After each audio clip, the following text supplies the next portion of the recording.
Peter Senge, the author of the fifth discipline, The Art and Practice of the Learning Organization, writes that new insights don't get put into practice because they conflict with deeply held internal images of how the world works, images that limit us to familiar ways of thinking and acting.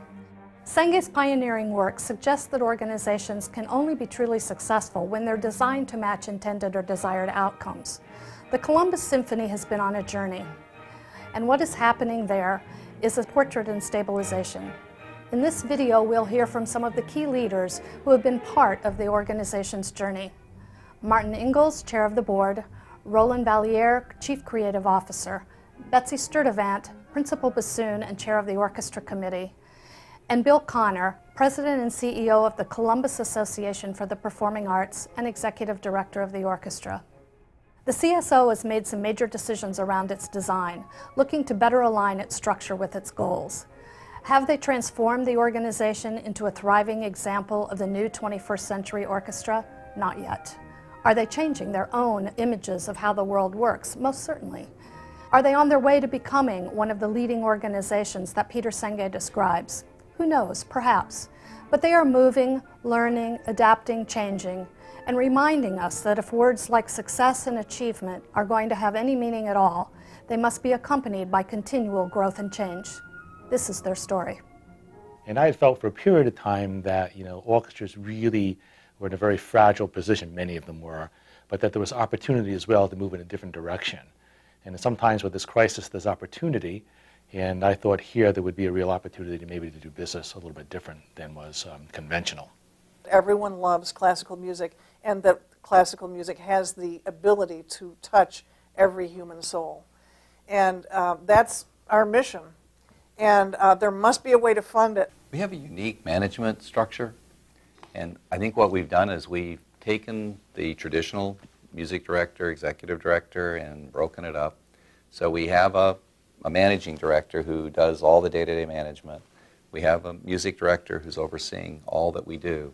And we have a chief creative officer who really, in essence, is our chief innovation officer.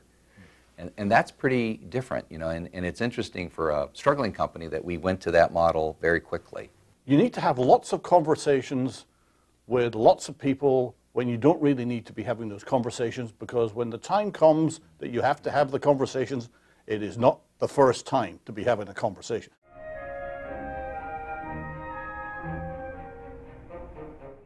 In 2008 was a very difficult time for the musicians of the Columbus Symphony Orchestra. We had been experiencing a decline which began around 2001. Shortly before 9/11, we played a successful concert in Carnegie Hall, but things started to go downhill after that.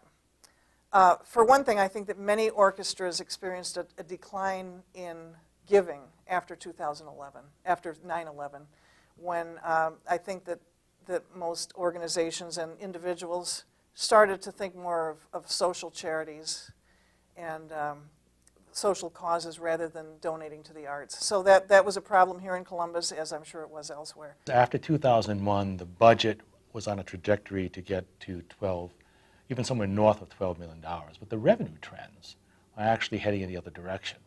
So in other words, it was not a demand-driven model. It was a philanthropic-driven model, and even the philanthropy wasn't renewable or ongoing or dependable, sustainable philanthropy.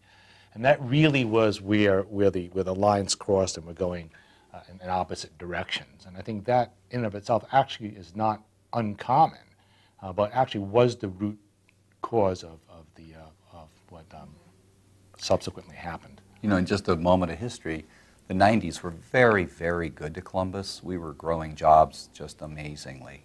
And the recession, one of the nice things about being in the Midwest is we were able to enjoy the recession way before any other part of the United States.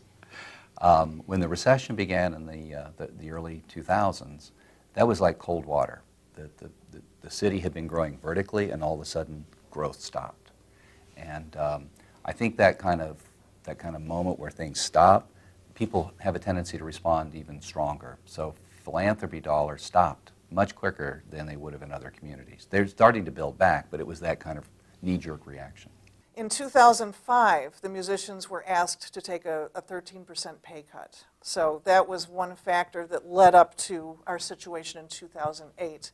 So the musicians in 2008 were already upset about the 13% cut from 3 years earlier, and things were just not looking good at all. At that time, we had a board which we felt was not communicating with us and didn't care about us, and we also had problems with management. We didn't think that it seemed to us that management was not fulfilling its obligations to the orchestra. It seemed that they weren't doing everything they could to raise money, and we didn't really know what they were doing because there was a lack of communication, and there was certainly a lack of transparency. So all of a sudden, one day in the spring of 2008, the board came to the musicians. They asked for a meeting with the orchestra committee and the union, and the media was also there. And at that point, the board imposed upon the musicians what we considered to be draconian cuts. And we said no. I mean, the musicians apparently walked out of that meeting. I was not one of the musician leaders at that time. So I wasn't directly involved in that session, but boy, we all heard about it. And so did the media. It was extremely negative. It was just a bloody work stoppage that began on June 1st, 2008 and lasted for 6 months. So I was asked to join the board as the dispute was coming to a close. And I joined the board and became the chairman on the first day. Interesting times. There was very, very little information that was available. There were a lot of what I would call spot projections, but not a lot of analysis in terms of where exactly the orchestra was. And one of the early things we did was go back and have a look at history and strip out what I will call special grants, awards, anything else that was in there that was out of the ordinary. And the shocking fact was that as going into this 2008 year that you heard about earlier, costs were trending towards about a $12 million cost level, and the underlying revenue was $7.5. So there was an inherent $4.5 million deficit that had been papered over continuously. It had been increasing year on year on year on year, and as a result, all the assets that the symphony had been eroded, and so there was no balance sheet. Literally, there was no money. Every day had to be funded day by day. One of the first things we did when I came was put together this budget that Martin's referring to try to figure out what the normalized revenue really was. And by the way, I would be remiss if I didn't say one of the things that was really attractive to me was the quality of this orchestra. It really is exemplary. For a community of this size to have an orchestra this good is remarkable. And so I thought we had that as the foundation from which we artistically had to grow. But the finances were extremely fragile. We had no line of credit, no cash reserve, no endowment that was our own endowment. We basically had no balance sheet, no capital. And so it really was hand to mouth. And when we did the budget, we discovered that there was structural deficit that could not be funded.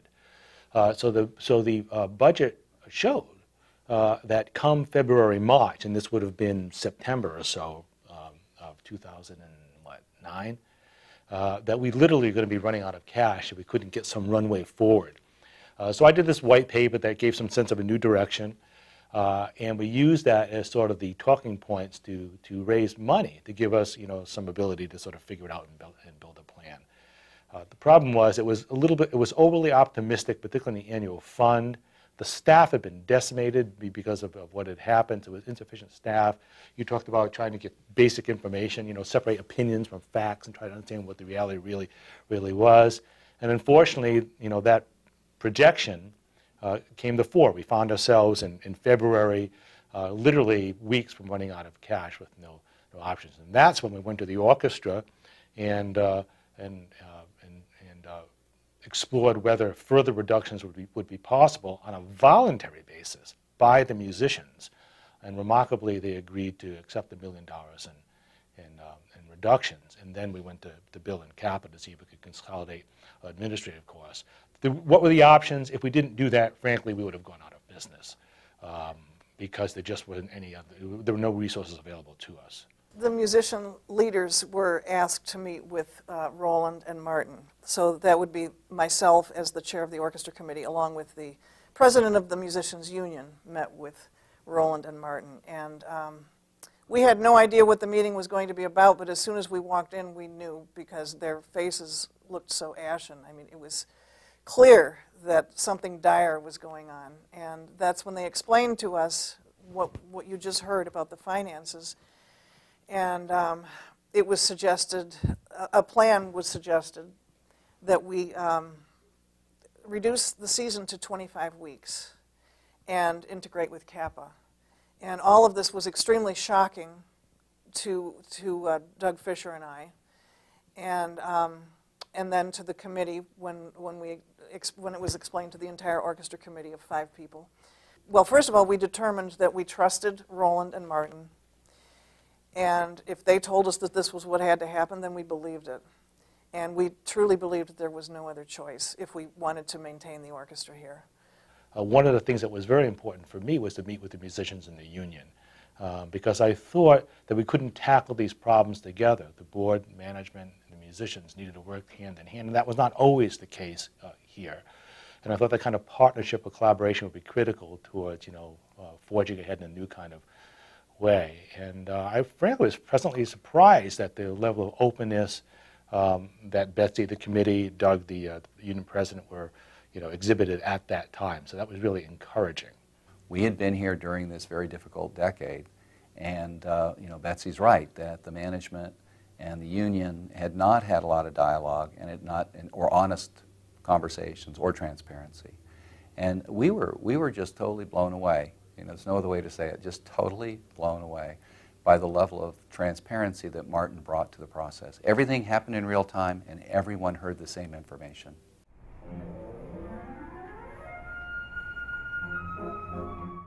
Things don't just happen overnight.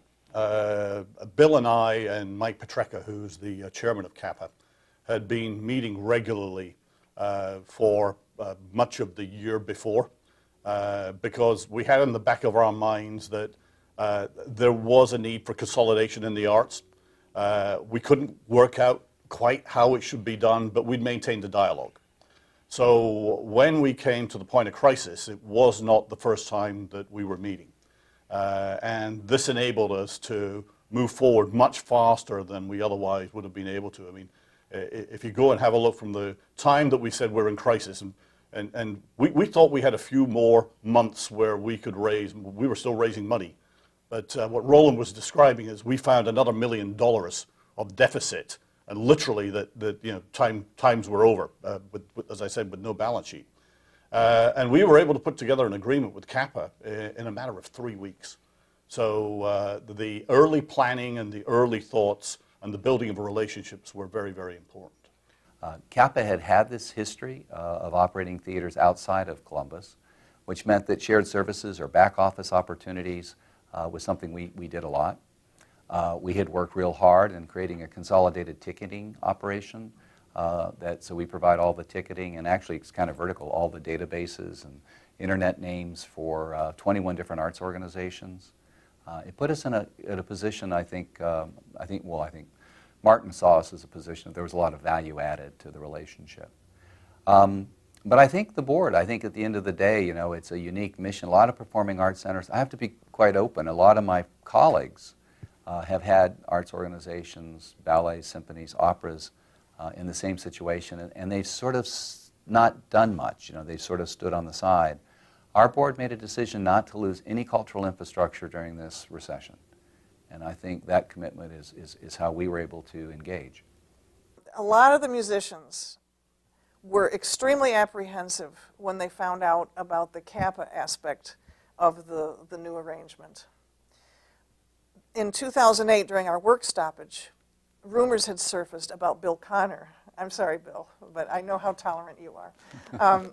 Bill Connor, of course, is the head of CAPA, and he was in 2008. And the musicians, for some reason, were convinced, completely convinced, that Bill wanted to either completely put an end to the Columbus Symphony or make it into a per-service orchestra so that he could use our home, which is the Ohio Theater, for nothing but Broadway shows, where he'd make more money. And we heard plenty of rumors that he had actually shut down unions in Boston, where he used to live. So those rumors still persisted when we were dealing with the most recent crisis in 2010. But I have to say, in Bill's defense, that during 2008, of course, I had a lot of time on my hands because the orchestra wasn't working. So I did a lot of research. I managed to find people who had worked with Bill, and I spent a lot of time on the internet, and I was just determined to find out whatever dirt I could about Bill Connor. In fact, I probably now know more about Bill than he himself does. But shockingly, I couldn't find anything. I could find no evidence whatsoever that he had ever done anything wrong. Certainly, he never shut down any unions in any city. So I didn't know what to make of that. I really didn't. We were all so convinced that he was the devil incarnate, and it turned out not to be true. I feel better and my children are happier. So in this relationship, the neat thing for CAPA is it provides a real menu of services. All of our financial services, budgeting, accounts payables, receivables, payroll, all the taxes, audit, working with the auditors, marketing, advertising, public relations, IT, human resources, all the ticketing, subscription. We have one of the neat things in a consolidated environment is you can take a lot of names and put them into a really accessible model. We've been able to collect now 350,000 internet names. And for our community, we have about 420,000 households. So we have great penetration. So that's been a real positive for us, and we're very generous. So everybody has an opportunity for those names. But I think that management, so I think those are, it's quite a menu. On the other side, as we were beginning our early conversations, the organization having no balance sheet, being in such a constantly in financial peril meant it was really hard to attract great staff people. So the relationship, when we came together, CAPA's sort of solid balance sheet put us in a position to create a new staff. So we brought in an unbelievably wonderful development director, chief financial officer, marketing person, great PR person. We built in a very short time, in a very, very short time, we've been able to build an extraordinary staff, and in many ways, people who've been on our board for decades last night, said we have the best staff that the orchestra's ever had. And we did that during a very challenged time.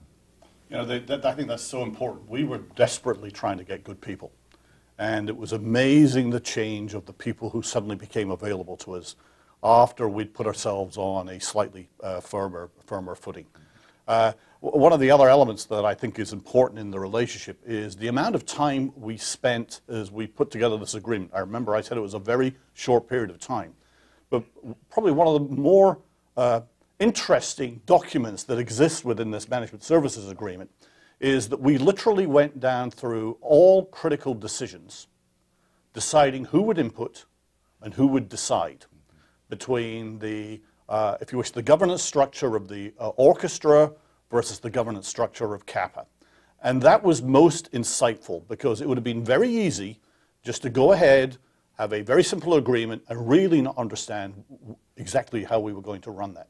And that has proved, even to this day, to be very, very useful. This is much more than an outsourcing arrangement. It really is a hybrid administrative structure. And just one, I think, smart example that you decided that you did that I think has made a world of difference from the point of view of culture. CAPA was on the 6th floor. The symphony was on the 5th floor. And now the 5th and 6th floors are organized more on a functional basis. So it's completely integrated. And I think that has done an amazing thing so far as communication, collaboration, and teamsmanship. So it's not we're outsourcing to them to do these jobs. Actually, it's an integrated staff where a good deal of the CAPA staff that are not even assigned directly to the symphony actually are participating in symphony business. And you can imagine coming off this culture of distrust when the players are up to see us on 5 or 6 and they come in and they see everything is completely integrated. I think it gives you a pretty strong sense of support and how different this is. And we talk about it in terms of shared services or back office or any of those things. It's truly a partnership. It's fantastic to see the integration. Those of us who have spent more time dealing with the administration certainly are more aware than the rest of the musicians. But I wish that all of the musicians could see what I see. You know, I'm lucky enough to be able to participate in board meetings too, so I really have a strong sense of all the improvements that have gone on. Even just in the 2 years that I've been politically involved, there's been a huge difference, and it's all for our benefit. Well, obviously governance is very, very important, but we keep separate boards. The symphony has its own board, it has its own board structure, it has its own board requirements. CAPA maintains its own board.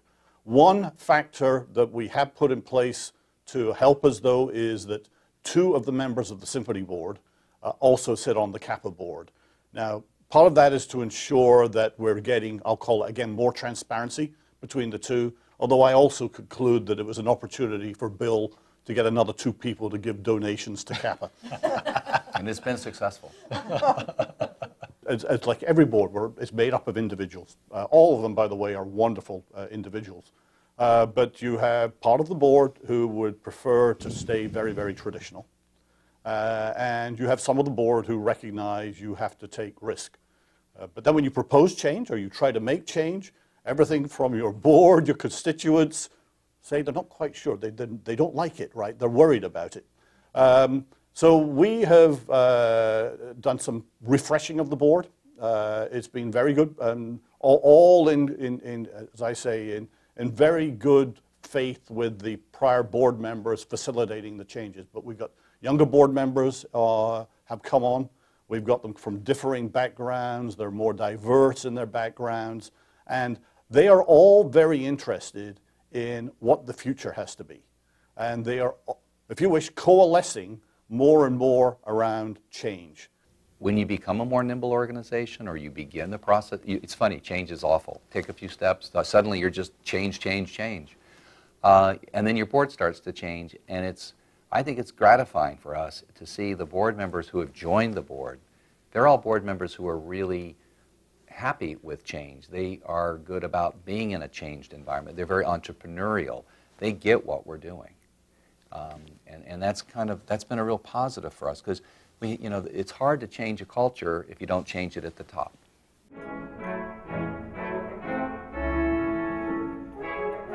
You need to face up to reality.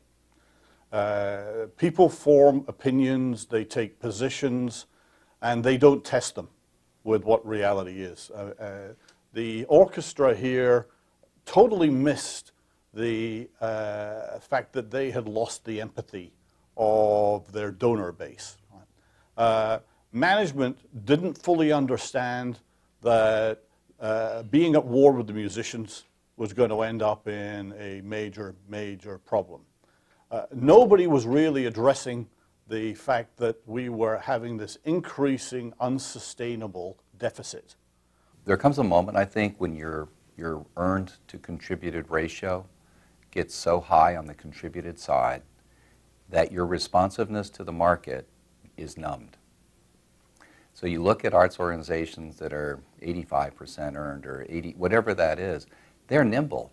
They respond to the market day in and day out because the market is providing a huge part of their income or revenues.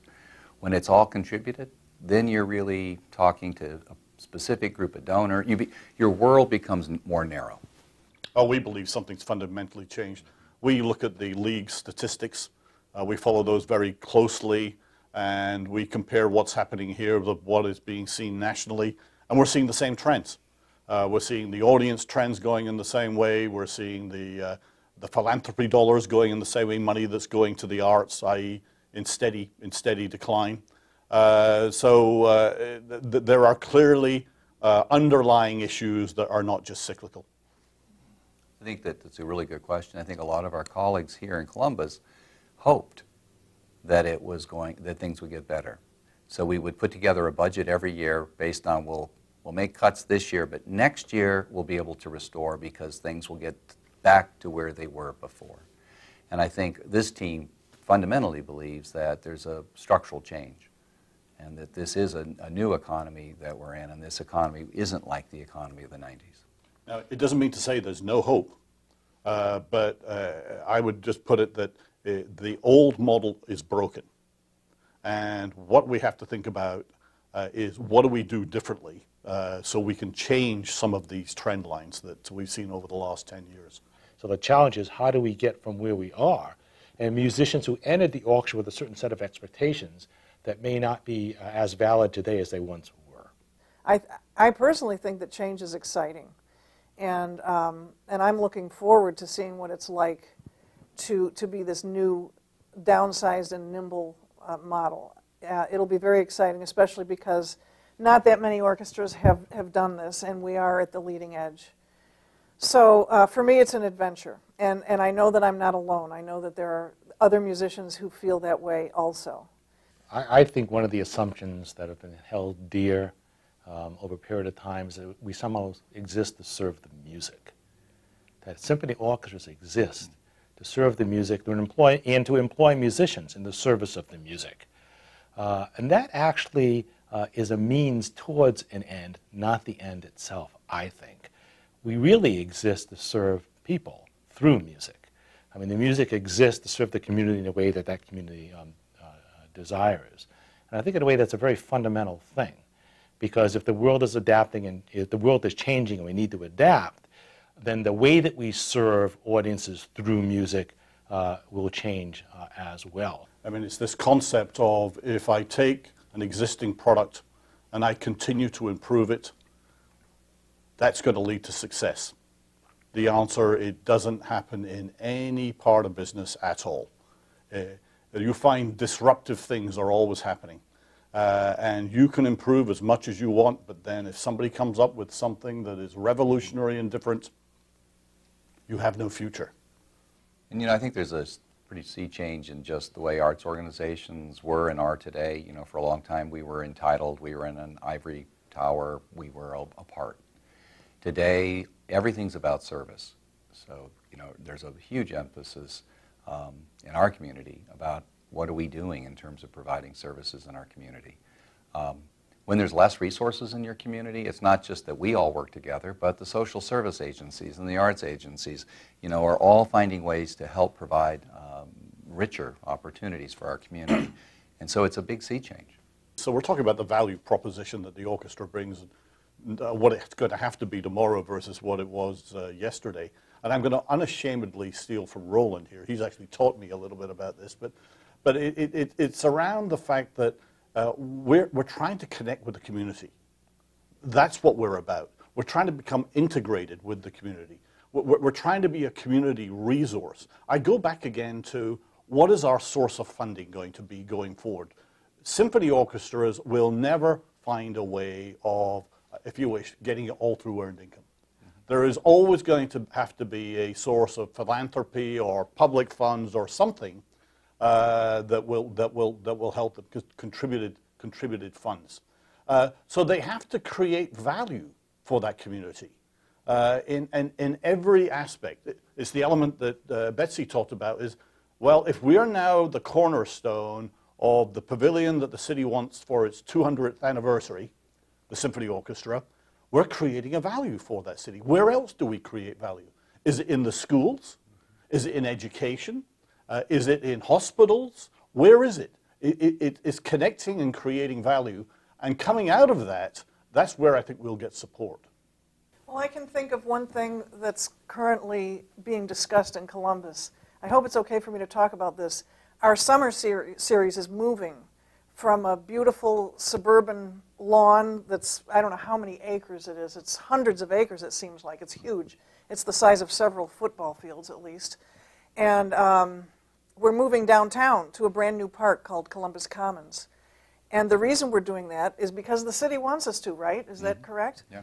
And to me, that makes so much sense. It's an example of an orchestra serving its community. It's a very direct and striking example of that. For us, the crisis put us in a situation that we had to figure out ways to become more flexible. What might also happen now that the crisis is over, or as the crisis tends to go away, the human nature of it all might be that we want to go back to a much less flexible environment. And I do think that's one of our real issues right now. We've opened the door to a more innovative way of looking at our contract and letting the contract provide the opportunity for us to be more innovative? Can we keep the door open as we become more stable? There are lots and lots of things that are, if you wish, stifling the capability to be flexible and have innovation. The problem that I think you see in this, though, is, again, I tend to go back and use analogies in industry. As you look at industries that have been inflexible, have not been able to change, have not been able to be nimble enough to follow what the market is doing, they're no longer here. They're gone. And I do think we think about the flexibility issue a lot about the union contract, but more and more, it may lie more in our American nonprofit 990 model. That the 501c3, this nonprofit, the idea of the board, and maybe it's pretty institutionalized too. And maybe it's structured in a way that it's hard for change, or innovation inside the model is difficult because the model is, we see the model and we've legislated the model. You know, we all have to file these huge 990s and they have 100 questions, and you know, we start to think about how we operate our organizations based on questions instead of innovation. So I think our corporate structure is part of it.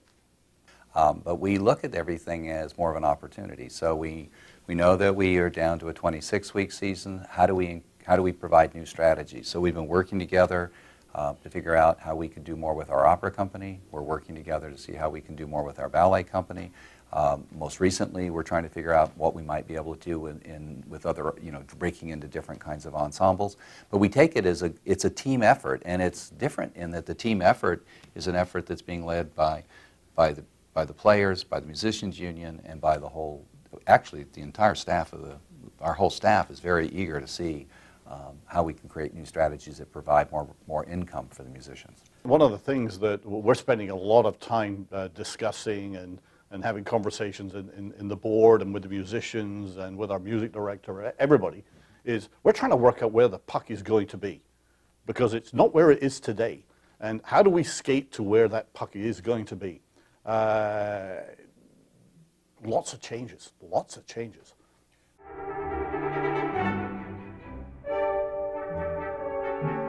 We've been through an awful lot in a very short period of time. We've undergone some huge changes very quickly. We still have an orchestra, which I think is pretty amazing. I would say that the most fulfilling thing for me last year was the first concert that we did with our new music director, Jean-Marie. And it's that moment because you work really, really hard on lots and lots of things that you just, that lead you away from the art, and all you really care about is the art. And the audience response to that concert was just unbelievably moving. And so it gives you that moment, 5 minutes, maybe 4 minutes, where you just feel it's just so worth it. The notion that, you know, we will prevail, even though the empirical evidence isn't necessarily there to support that notion. You know, that is staying with it, having the sense that this is important enough that somehow we need to figure this out and make it happen. But the answers are not directly in front of us today. What we've done today is going to take us nowhere unless we do a whole load of additional actions.